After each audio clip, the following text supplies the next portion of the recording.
Hello everyone. So guys, আগের ভিডিওতে তো তোমরা দেখলে যে ভাইফোঁটায় আমি ওকে ফোঁটাটা দিলাম। আর এরপরে কিন্তু দুপুরবেলা আমি কোনো ভিডিও নিইনি। আর বিকেলবেলা ভাবলাম নিচে গিয়ে দেখি যে কি কখন ভাসান টাসান হবে। তো গিয়ে দেখছি যে ঠাকুর তোলা হয়ে গেছে, আমরা কেউ কিছু জানিই না। যাই হোক, এখানে মা চলে যাচ্ছিলো, তো খুব খারাপ লাগছিল আমার।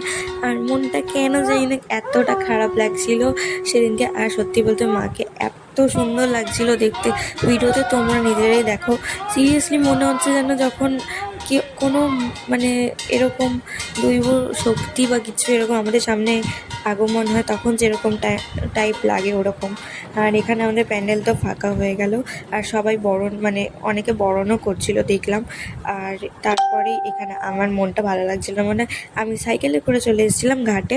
আর এখানে দেখো আমাদের যে নিয়ম অনুযায়ী কবার ঘোরাটা ঘুরিয়ে এখানে মাকে ভাসান দেওয়া হলো। তো আজকের জন্য এইটুকুই, দেখা